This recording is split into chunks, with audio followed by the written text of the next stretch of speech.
치열하고 어렵지 않을까 싶은데 어떻게 생각하시나요? 그쵸. 일단은 인천국제공항공사는 이제 공기업을 희망하는 취준생들이 되게 많이 가고 싶어 하는 그런 기업이에요. 이제 그러다 보니 당연히 커트라인도 상당히 높고 또 어떤 취준생들은 시험이 상당히 어렵다고도 느끼기도 하지만 네. 종종 어떤 친구들은 오히려 생각보다 높지 않다 이렇게도 얘기하는 친구들이 있었습니다. 네, 아마 잘 준비된 친구들이 그렇게 얘기하지 않을까라는 생각이 그렇겠죠. 들긴 하지만 오늘도 좀 힘든 시간이 예상이 됩니다. 자, 인국공 필기시험은 좀 어떻게 진행이 될까요? 네, 인천국제공항공사 같은 경우에는요, 이제 필기시험에서 3에서 5배수 정도를 이제 뽑고 있고요. 일단은 100점을 기준으로 해서 NCS 직업기초 능력과 그다음에 직무 수행 능력 이렇게 해서 50점 이렇게 해서 100점으로 하고 있습니다. 그뿐만 아니라 이제 공채 기간마다 조금 다르기는 한데요. 2019년 하반기 기준으로는 이제 오답에 대해서는 감점이 없었습니다. 그런데 그 전에는 감점이 있는 경우도 있다고 얘기하더라고요. 그다음에 뿐만 아니라 우리 지난번에 한전에 대해서도 알아봤었는데 한전도 과락이라는 게 존재했었거든요. 네. 역시 인국공도 만점을 기준으로 40%가 안 되면 과락이 존재하고 있습니다. 네, 오답 감점도 생각을 해봐야 되고 또 과락도 걱정을 해야 될 것 같은데 그럼 문제 유형은 어떻게 되는지도 좀 궁금해요.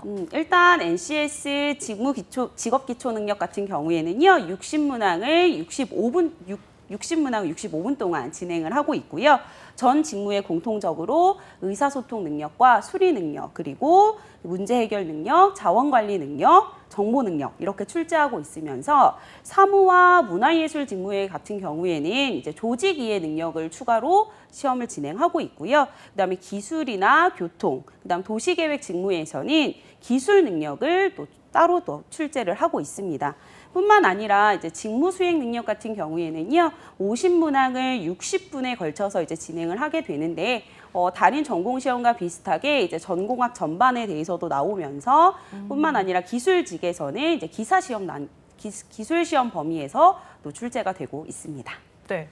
와, 이게 한 문제당 1분이 뭐예요? 한 40초에서 50초? 그쵸, 이렇게 그 거의. 안으로 계속 다 풀어야 되네요. 네. 만만치 않을 것 같습니다. 자, 오늘 저희가 함께 풀어볼 문제 유형은 어떤 걸까요? 네, 저와 함께 오늘 풀어보실 유형은요, 정보 능력과 자원관리 능력, 그리고 문제 해결 능력입니다. 네, 그럼 이제 걱정이 좀 되긴 하지만 본격적으로 문제를 좀 알아보고 싶은데 첫 번째 문제부터 한번 알아볼까요? 저희가 오늘 준비한 문제는 시대고시 기획에서 제공해 주셨습니다. 자, 첫 번째 문제부터 좀 소개해 주시죠. 네, 첫 번째 문제 유형은요, 제가 문제 해결 능력을 가져왔어요. 이 부분 같은 경우에는 이제 문제 처리 능력을 물어보는 문제인데요. 주로 이제 업무상에서 발생할 수 있는 문제 상황을 제시를 하고서 바른 정보 인식을 통해서 최선의 선택을 하거나 아니면 타당한 결과를 추론해내는 그런 유형의 문제가 되겠습니다. 와, 이렇게 표가 쭉 나와 있어요. 보니까 출입증 규정 위반 시 제재 수준이라는 표인데 아니 한숨이 절로 나오는 이 엄청난 글자 수는 뭐죠? 네, 이걸 보면 너무 길어서 네. 이걸 읽고 나서 문제를 풀게 되면 조금 당황하실 수 있거든요. 네, 그럴 것 맞아요. 같아요. 그래서 문제를 조금 먼저 보고 그 다음에 제시문을 보면 조금 더 도움이 될 것 같아요. 그래서 일단은 제시문을 간단하게만 제가 말씀드리고 그 다음에 이제 문제 접근 한번 해보도록 할게요. 네. 일단은 구분은 크게 세 가지로 구분이 되어져 있고요. 제일 먼저 출입증 미폐용 또는 미부착했을 때의 위반 사항이 크게 4가지, 그리고 제재 수준에 대해서 얘기하고 있습니다. 그 다음으로 이제 두 번째 경우에는 타인 출입증을 사용했을 때 어떻게 되는지 해서 5가지 위반 사항과 함께 제재 수준에 대해서 얘기하고 있고요. 세 번째로는 이제 분실에 관련해서 5가지에 대해서 또 상황이 나와 있고 이렇게 됐을 때 또 어떤 일이 생기는지 제재 기준에 대해서 이야기하고 있습니다. 쌤이 앞서서 말씀하신 것처럼 이렇게 표가 길게 나온다. 그러면 일단 문제부터 확인을 하라고 하셨잖아요. 네네. 그게 일종의 요령인가요? 일종의 요령이기도 한데요. 일단 파악을 했을 때 문제에서 무엇을 묻고 있는지 모르면 필요하지 않은 정보들도 캐치를 해서 가야 되는 부분들이 있고요. 네. 맞아요. 또 길다 보면 기억하기가 쉽지 않잖아요. 그쵸. 그러면 문제를 읽고 또다시 제시문으로 가서 해야 하는 상황이 생길 수 있기 때문에 네, 제시문보다는 이제 문제를 먼저 가지고 접근하는 것을 추천드립니다. 네, 정말 이제 쌤 말씀대로 이거 지문 먼저 보지 않으면 약간 비문학 독해가 될 수도 있지 않을까. 그럴 글자 수도 수가 너무 있습니다. 많아가지고. 네, 맞아요. 한번 풀어볼까요? 네, 네. 네. 사실 저는 이제 풀면서 생각해 보면 이렇게 저희 회사는 그냥 출입증 잃어버리면 그냥 돈 내고 이렇게 새로 받으면 되는데 그래요? 와 여기는 확실히 좀 그 보안이 중요해서 그런지 네, 이런 그쵸. 문제가 나오지 않았을까요? 보안 문제도 생각해요. 있고 또 면세 지역 같은 경우에서도 문제가 또 생길 수도 있고 이런 부분들이 있다 보니까 이제 출입증과 관련해서 이야기를 하고 있습니다. 네, 문제 1번 한번 훑어 주시겠어요, 네, 선생님께서? 알겠습니다. 네, 예, 문제 1번이고요. 다음 중 자료를 올바르게 이해한 것은 무엇인지에 대한 문제입니다. 자, 1번 같은 경우에는요. 위반 사항 중 가장 높은 제재를 받는 것은 출입증을 발급받지 않은 사람이 다른 사람의 출입증을 대여하여 사용한 경우에만 해당한다. 2번 출입증 규정을 위반한 경우라도 항목에 따라 최대 2번까지 제재를 받지 않을 수 있다. 3번 출입증 규정은 사람뿐 아니라 차량에도 적용이 된다. 4번 출입증을 보호구역 외부에서 분실한 경우 보호구역 내에서 분실한 경우보다 제재 수준이 높다. 5번 출입증 규정을 위반하여 제재를 받은 사람이 사용자, 소유자, 대여자이다. 확실히 하나씩 이렇게 찾아보는데도 시간이 꽤 걸리는 것 같아요. 이건 몇 네. 초 정도에 풀어야 될까요? 이 문제도 거의 1분 안에 해결을 해주셔야 되는 부분이죠. 네. 서현 씨 좀 풀어봤어요? 네, 저는 답을 내긴 했는데 네. 오늘 이제 첫 번째 문제 푼 거거든요. 아, 저 이제 그럼. MC를 맡고 나서 몇 그래서 번 하셨나요? 저는 답을 네. 3번을 냈어요. 3번. 미정 아나운서가 열심히 읽어주는 동안 저는 집중해서 열심히 풀어봤는데 네. 이게 보니까 굉장히 헷갈릴 수 있는 것 같아요. 말이 뭐 2번까지 받지 않을 수 있다, 받을 수 있다, 해당한다, 이 경우에만 있다, 뭐 이런 조건들이 너무 많은데 잠깐 보니까 1번에 보호구역 내에서 3번을 보면 차량 출입증을 전면에 잘 보이는 곳에라고 돼 있는 거 보니까 아 사람만이 아니라 차량에도 라고 생각하고 눈치껏 3번을 골랐습니다. 네, 맞습니다. 네, 정답은 3번이죠. 3번. 네, 네. 맞으셨어요. 네, 이 문제 같은 경우에는요. 일단은 비교해서 가는 문제다 보니까 네. 문제 해결 능력임에도 불구하고 상당한 독해력을 조금 요구하는 그런 부분의 문제고요. 네. 이 부분에 있어서는 하나씩 비교해가면서 접근해 주시면 좋을 것 같은데요. 일단은 1번 같은 경우에서 위반 사항 중에 가장 높은 제재를 받는다라는 말이 있습니다. 그러면 이걸 다 읽어보는 것이 아니라 제재 기준에서 먼저 네. 살펴보시는 거예요. 네. 그래서 제재 기준에서 보시게 되면요. 5년과 관련돼서 5년 동안 출입 금지하는 부분이 있거든요. 근데 이 부분에서 지금 5년 출입 정지가 2가지 경우가 있어요. 네. 지금 세 번째에서 보시면 출입증을 발급받은 자가 고의성을 가지고 타인의 허락을 얻지 아니하고 무단으로 타인 출입증을 사용한 경우 그랬을 때 출입증 소유자가 5일 출입 정지를 되고 그다음 4번, 5번을 제가 읽어야 되는데 3번을 읽었네요. 네. 4번에서 출입증 발급받지 않았을 때 이제 대여받아서 사용하는 경우에서 출입 정지 5년이고요. 네. 그다음 5번에서 분실 또는 도난 출입증이 무단으로 시도됐을 때는 이제 역시 마찬가지로 5년이기 때문에 이 부분에 있어서는 이제 그 경우에만 된다라는 부분이 있기 때문에 발급받지 않은 경우만 해당한다라고 해서 2가지 케이스가 있음에도 불구하고 한 가지 경우만 얘기했기 때문에 1번은 틀린 말이 됩니다. 네. 쌤, 근데 전에 헷갈렸던 게 5번이거든요. 네네네. 이게 보면 차량이란 말이 없고 제재를 받은 사람은 네. 사용자, 소유자, 대여자라고 했는데 이건 왜 틀린 건가요? 이 경우는요. 이 3명이 다 받는지를 물어보는 문제예요, 5번이. 아. 그런데 지금 제재 기준을 살펴보시게 되면 소유자인지 대여자인지 사용자인지 이런 부분에 대해서 구분을 해서 지금 하고 있거든요. 그래서 이런 경우에는 이제 오답을 찾을 수 있는 조금 오답을 채택할 수 있는 그런 맞아요. 확률이 높죠.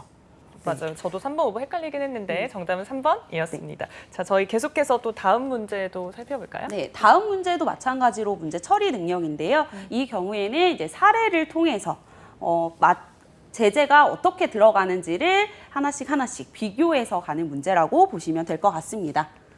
연결돼 있는 문제 같네요. 네, 맞습니다. 왠지 이런 문제는 요 표 딱 나왔을 때부터 있을 것 같은 그런 문제예요. 맞아요. 아, 이렇게 하나씩 들어와 있더라고요. 네. 사례.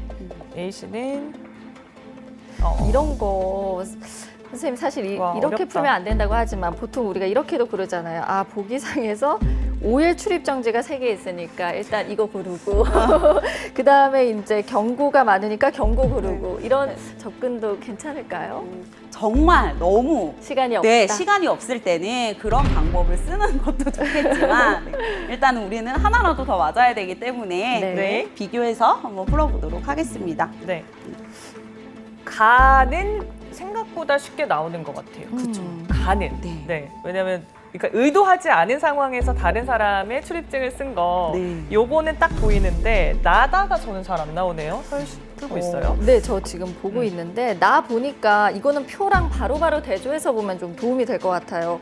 잃어버리고 분실 신고를 했는데 되찾은 뒤 1회 출입을 했다라고 했는데 이거 보니까 여기서 얘기를 해야 되나 보더라고요, 신고를. 그쵸, 쌤? 네, 그렇죠. 그러면 표에서 봤을 때 경고라고 되어 있는 것 같은데 네. 쌤, 여기까지는 제가 아까 처음에 말한 그 시간 없을 때 쓰는 비법이 맞았던 것 같습니다. 보기상에서 가장 많은 답안이 있는 거를 우선적으로. 달을 고르면 당황하실 거예요. 왜냐면 두 개씩 있기 때문에. 그러네요. 끝까지 좋습니다. 풀어라 이런 문제. 네. 네. 근데 다는 되게 네. 좀 상식적인 문제 질문인 것 같아요. 모르겠어요. 저는 봤을 때 출근 첫날 소지자가 비인가 지역에 출입하는 걸 보고 신고했다. 이거는 뭐 박수 쳐줘야 되는 잘한 행동 아닌가요? 그렇죠. 맞죠. 그러면 정답은? 네. 정답은 4번. 4번. 네, 맞습니다. 오. 4번입니다. 네, 우리 풀이 과정을 한번 좀 볼 건데요. 이제 보시게 되면요. 가의 경우에는 아까 잘 말씀해 주셨어요. 타인의 출입증을 사용해서 이제 1번을 위반한 경우로 출입증 사용이랑 그다음 사용한 사람이랑 소유자는 5일 출입 정지를 제재를 당하고요. 그다음에 나의 경우에는 분실 항목에 2번과 관련이 되어 있기 때문에 이제 제재가 당하게 되는데 1회라고 했기 때문에 경고로만 끝이 난다라는 아, 부분이고요. 네. 다는 아까 우리 서연 아나운서님께서 너무 잘 말씀해 주셨어요. 오. 오히려 야. 박수 쳐줘야 될 일이라고 말씀해 주셨거든요. 갑자기 그래서 미소가 막 지어집니다. 아니, 없습니다. 저는 사실 이거 신고한 사람에 대한 그게 없어서 뭐야 답이 없네. 저는 이렇게 생각했거든요. 아, 그렇게도 생각할 네, 수 네. 있죠. 박수 쳐줄 일이군요. 네, 박수 쳐드릴 일입니다. 네. 그래서 정답은 4번. 네. 있습니다. 저희가 일단 지금 뭐 2문제 정도 풀어봤는데 생각보다 양도 많고 또 생각할 것도 좀 많은 것 같아요, 쌤. 그렇죠. 이게 NCS가요. 최근 들어서 문장의 기준이 상당히 많이 지문이 길어지고 있는 추세입니다. 또한 뿐만 아니라 지금 특히 이 유형 같은 경우에는요.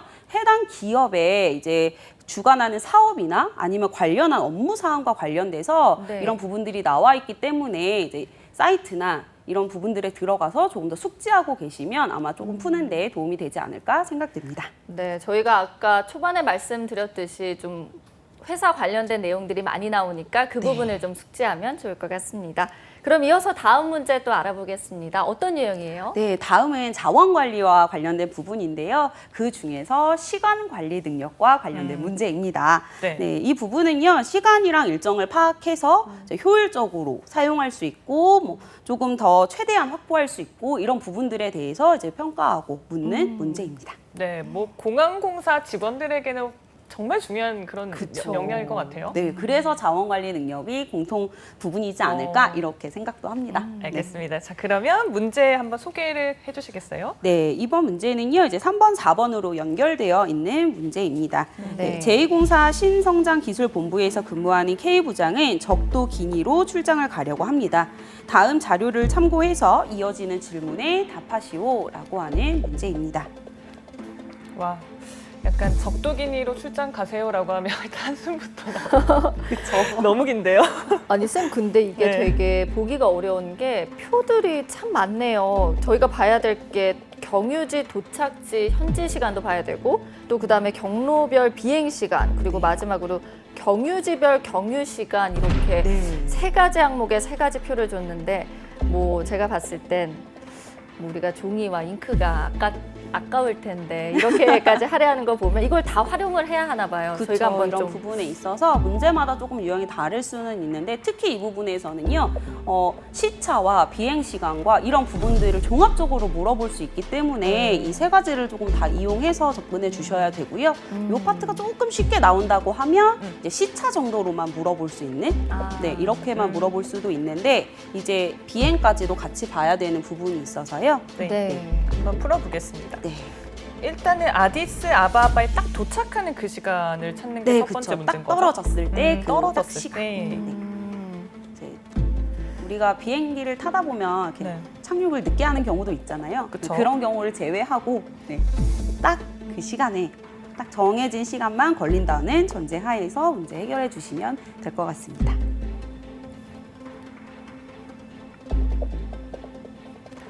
야, 일종의 수학 문제 같네요, 쌤. 네, 참 계산하기도 어렵고 이런 네. 부분들이 있습니다. 갑자기 머리가 멍해지네. 그러니까요. 아 이거 오. 더하기만 하고 빼면 되는 줄 알았는데 왜 답이 안 나올까요? 이게 날짜 변경되는 것도 고민을 하셔야 되는 부분들이 있다 보니까 네, 조금 어렵게 푸실 수 있어요. 근데 이거 문제 보니까 이게 만약에 우리 취준생 여러분들이 시간이 좀 없으면 시간이 겹치는 게 있는지 그다음에 날짜 요일이 같은 게 있는지 먼저 확인하면 좀 도움이 될 것 같아요. 네, 그렇죠. 이제 시간 같은 경우에는 조금 그런 부분들이 도움이 될 수 있는데 이 시차 문제가 어려운 거는 네. 시간이 같더라도 오전인지 오후인지 아하. 뭐 5일인지 6일인지 이런 부분들이 이제 중복되는 게 너무 많다 보니까 맞아요. 이게 찍는 네. 것도 쉽지 않더라고요. 저는 그래도 보기를 보고 좀 안심이 되는 게 시간이 겹치는 게 없다. 내가 산수만 잘하면 맞출 수 있다. 그렇죠, 그렇죠. 네, 라는 좀 맞습니다. 희망이 좀 생기는 것 같은데 풀었어요? 네, 저 답을 내긴 했는데 저는 사실 못 풀었어요. 이게 시간이 더하기가 안 되네요. 진짜 오래 걸릴 수밖에 네. 없는 그런 너무 부분이에요. 복잡하네요, 쌤. 혹시 답은 몇 몇 번으로? 번인가요? 저 1번 골랐는데 맞나요? 네, 맞아요. 맞아요. 1번이에요. 박서연 아나운서가 진짜 잘 푸시는 것 잘 같아요. 푸시는데요? 제가 이런 걸 재밌어합니다. 감동이 들어왔네요. 감정이신 것 같아요. 근데 네. 이게 뭐 풀이가 중요한 거니까 사실 답보다는 네. 그렇죠? 혹시 어떻게 푸셨어요? 저는 그냥 간단하게 하려고 했는데 일단 8시 40분 오전에 출발을 해서 우리가 광저우로 가야 되잖아요. 그래서 3시간 50분을 더했어요. 비행 시간을 더하고. 그래서 계산을 해보니까 12시 30분인 거예요. 근데 이 12시 30분은 한국 시간이에요. 그래서 광저우의 시차가 이거 첫 번째 표를 보니까 1시간 느리더라고요. 그래서 마이너스 1을 했어요. 그러니까 오전 11시 30분이 됐네요, 여러분. 그런 다음에 우리가 또 가야 돼요. 광저우에서 경유시간 4시간 55분 있다가 비행시간 11시간 10분을 타고 가야 되는데 두 개를 합치니까 27시 35분이 되거든요. 이제 제가 그냥 24시간 넘겨서 계산을 해봤어요. 근데 도착을 하니까 또 시차 계산을 해줘야 돼요. 5시간이 느리네요. 그래서 마이너스 5시간을 하면 22시 35분이 나왔는데 그럼 여기서 과감하게 저녁 10시 35분이구나. 풀이 과정에 맞으셨어요. 네, 근데 네, 어떠셨어요? 이 문제를 풀 때 지금 아까 인천에서 광저우 갈 때 거기에서 또 시간을 계산을 하고 네. 또 거기에서 또 다시 계산을 네, 했잖아요. 그냥 순차적으로 했어요. 이 문제 같은 경우에는요. 아예 소요 시간을 먼저 구해서 한국 시간을 먼저 구해주시는 거예요. 네. 그래서 인천에서 이제 광저우로 3시간 50분이었잖아요. 네. 아까 서연 아나운서님께서는 여기서 하고 광저우의 시간을 구해주셨거든요. 맞아요. 근데 그걸 따로 구하지 않고 아하. 인천에서 광저우, 또 광저우 경유 시간, 광저우에서 아디스아바바 해서 총 걸리는 시간을 찾아주시는 거예요. 네. 그럼 훨씬 빨라지겠네요. 그렇죠. 그래서 19시간 55분이라는 걸 우리가 구하게 되면 그 다음에 한국 시간에서 19시간 55분이 걸린 거잖아요. 그쵸. 그 다음에 시간 차이를 봐주시면 되는데 그 시차는 결국은 도착 지점의 시간 차이를 봐주시면 되기 때문에 네. 훨씬 더 이렇게 계산을 해주시면 빠르게 조금 더 계산할 수 있고요. 네. 기준을 하나를 정해서 소요 시간을 봐주시면 조금 더 빠르게 구하실 수 있습니다. 네, 이렇게 문제풀이까지 확인을 해봤습니다. 두 분 이렇게 같이 네. 비교하면서 하니까 훨씬 더 좋네요. 네, 맞아요. 네. 근데 이 방법들이요, 되게 네. 여러 가지로 있거든요. 아. 네. 그래서 아까 서연 서연 아나운서님께서 하셨던 방법도 맞는 방법인데 이제 조금 더 빠르게 푼다고 하면 네. 기준을 잡고 소요 시간을 구해주는 게 좀 더 도움이 될 수 있다. 아니 그냥 여담이긴 한데 이분 되게 힘드실 것 같아요. 저는 그냥 한국 가는 것도 시간 맞춰 가기 되게 어렵거든요. 어렵죠. 근데 이렇게 경유지에 또 비행 시간까지 고려를 해야 한다니 참. 고생 많으십니다. 네. 근데 되게 다음 심심한 문제에서 미로를. 이분이 더 고생을 하십니다. 더 고생해요? 네. 보여주세요. 네. 그럼 이어서 얼른 한번 또 봐볼까요? 네, 그럼 쌤? 문제 제가 한번 읽어볼까요? 네. 기상 악화로 인하여 광저우에서 출발하는 아디스아바바행 비행기가 2시간 지연 출발을 하였다고 그러지 합니다. 네, 안 그래도 오래 걸리는데 네. 2시간까지 지연을 했어요. 네. 그랬을 때 총 소요 시간과 적도 기니에 도착하는 현지 날짜 및 시각으로 올바른 것은? 이라는 문제입니다. 딱 쌤이 앞서 풀어주신 그 방법대로 답이 딱딱 네. 구하는 그런 방식이네요. 이렇게 하면 조금 더 쉽게 그리고 이렇게 연달아서 나오는 문제를 해결할 때 시간을 조금 단축할 수 있는 부분도 있더라고요. 그래서 이렇게 해주시면 그렇게 해서 한번 문제 해결해 주시겠어요? 네, 좋습니다. 야. 음. 아니 너무 오랜만에 이런 숫자들을 마주하다 보니까 더하기가 잘 안 돼요. 하다 보면. 네 상당히 마음이 불편하네요.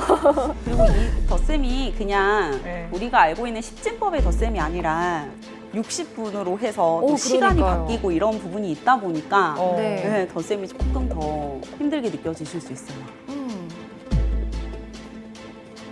이거는 소요 시간만 구하면 답이 나오는데요. 네, 맞아요. 자, 친절한 문제다. 미정 아나운서. 네, 답이- 저는 4번. 저도 4번 나왔습니다. 네, 이 문제는요 너무 친절했던 그러니까요. 문제예요. 네, 왜냐하면 시간도 오래 걸리다 보니 이런 유형의 문제들도 하나씩은 있어야 우리가 숨을 쉴 수 있잖아요. 그렇죠. 네. 그래서 일단은 지금 보시면요, 아까 프리팁 너무 잘 말씀해 주셨어요. 네. 총 소요 시간이 지금 전체 다 다르게 나와 있기 때문에 총 소요 시간을 고리면 바로 답을 구해낼 수 있는데 이게 문제가 어렵게 출제가 되면 네. 소요 시간이 동일하면서 시간이 도착 시간이 다르게 그쵸. 나오는 경우들이 생깁니다. 네, 그래서 아까 우리 한 대로 해보면요, 인천에서 광저우 또 광저우에서 경유 시간까지 해서 다 더해 주시는데 여기서 포인트는 지연 출발 2시간까지 더해서 이제 도착을 하게 되면 총 34시간이 나오게 되고요. 그 다음에 이제 한국 시간을 기준으로 34시간과 시차를 계산을 해주시면 이렇게 답이 나올 수 있다라는 거죠.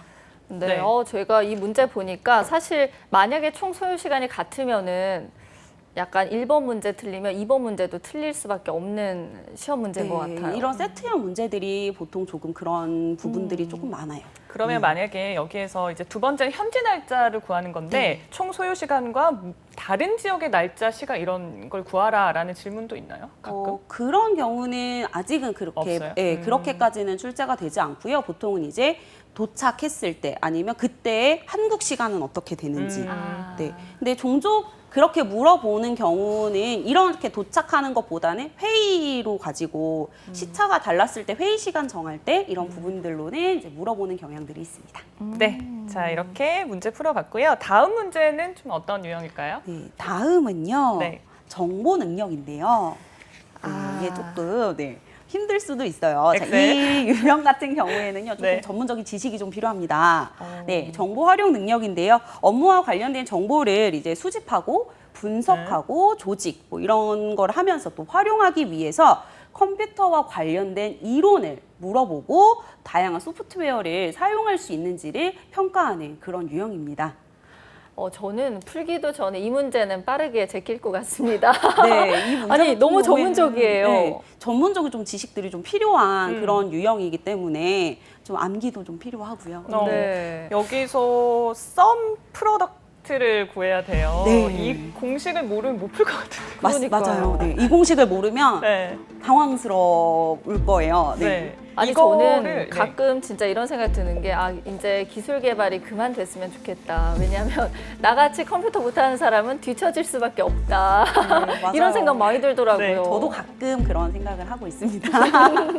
자, 네. 저희가 사실 이걸 모르니까 썸 프로덕트는 뭘 구하는 건지 쌤이 바로 알려주시면 좋을 것 같아요. 네, 이 문제 같은 경우에는 이제 엑셀 스프레드시트에서 주로 이제 나오는 문제 유형이고요. 네. 일단 썸 프로덕트라고 하는 함수에 대한 성질을 좀 알고 계시면 좋을 것 같습니다.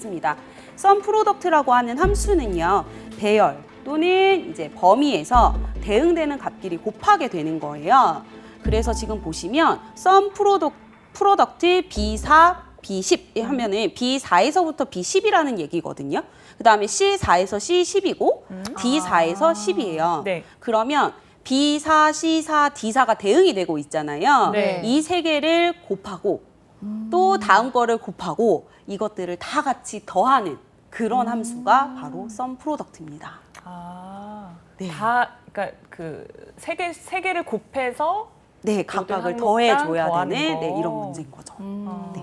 그거는 그래서 뭐 네, 여기는 어떻게 보면 수리도 같이 본다고 보시면 좋을 것 같고요. 이 네. 문제는 좀 수리의 특징이 조금 더 많았던 네. 그런 문제였어요. 맞아요.